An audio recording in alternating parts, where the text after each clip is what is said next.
Qurbonligim tolibi ilm uchun. Siz bir dona qurbon hissangizni ehson qilasiz. Biz esa uni qanchadan qancha toliba ilmlarga yetkazamiz. Talabalar, qorilar, yosh olimlar doimo haqqingizda duodadirlar. Siz yuborasiz, ular esa jimgina duo qiladilar.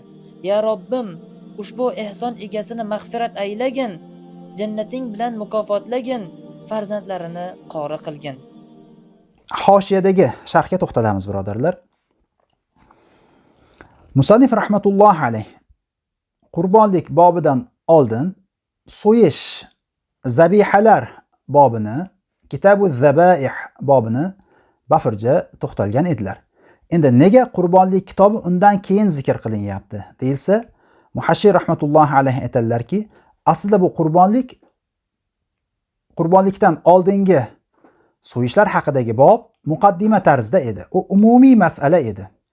Endi bo'lsa, umumiy masaladan keyin xususiy masalaga zikrul xos ba'dal am qoidasiga ko'ra bo'lmoqda deyishadi. Endi qurbonlik so'zi lug'atda nechta turda kelgan? O'zi aslida adhuwiyatun tarzda keladi. Vav bilan yo jamlangani uchun ulardan birini ikkinchisiga o'zgartirib, vavni yoga o'zgartirilgan va birini ikkinchisini ichiga idg'om qilingan. Va yo o'zidan oldingi kelgan harfning kasra bo'lishini istaydi. Shu sababdan haga kasra berilgan. Ko'pligi udaha, udahi tarzda keladi. Yoda shadda bor, ya'ni udahi yu. Asma'iy rahmatullohi alayhi aytadilarki, unda 4 ta lug'at bor. Udhiyatun, adhiyatun tarzda, dahiyatun tarzda, hadiyatun, hadaya tarzda bo'lgani kabi.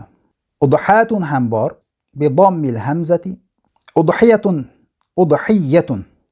Nuqila fi udhiyatun tashdidul ya'i wa takhfifuha. Mana shu boshda e'tibor bergan bo'lsangiz, Kitabul udhiyati va kitabul udhiyati deb yoni shadda bilan ham o'qidik, shaddasiz ham o'qidik. Shunga aytilyaptiki, yo tashdid bilan ham zikr qilingan, tashdidsiz ham zikr qilingan. Va fi dahiyatun fathu dod va kasriha. Ya'ni dahiyatun dod kasra bilan ham kelgan.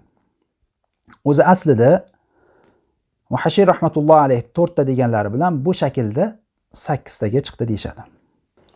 Bu lug'at jihatdan qurbonlikning ta'rifi, lug'at jihatdan qurbonlikning so'z sharhi edi. Istilohda bo'lsa, shariatda bo'lsa nimaga aytiladi? Wa fi shar'i hiya dhabhu haywanin makhsusin bi niyyatil qurbati fi waqtin makhsusin. Qurbonlik deb shariatda maxsus bo'lgan hayvonni maxsus vaqtda qurbat, yaqinlik, ibodat niyati bilan so'yishiga aytiladi. Xo'p, maxsus vaqt nima? Yawmul adha, qurbon hayiti kunlari. Shartlari nima? Al-islamu wal yasaru allazi yata'allaqu bihi sadaqatul fitr.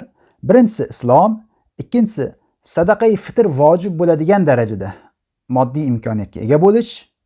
Shunga ko'ra erkak kishiga ham, ayol kishiga ham vojib bo'ladi.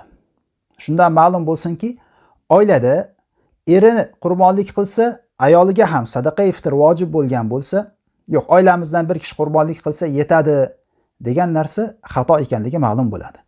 Necha kishi qurbonlik so'yishga qodir bo'lsa, moddiy imkoni bo'lsa, ularning barchasi qurbonlikni qilishi kerak bo'ladi.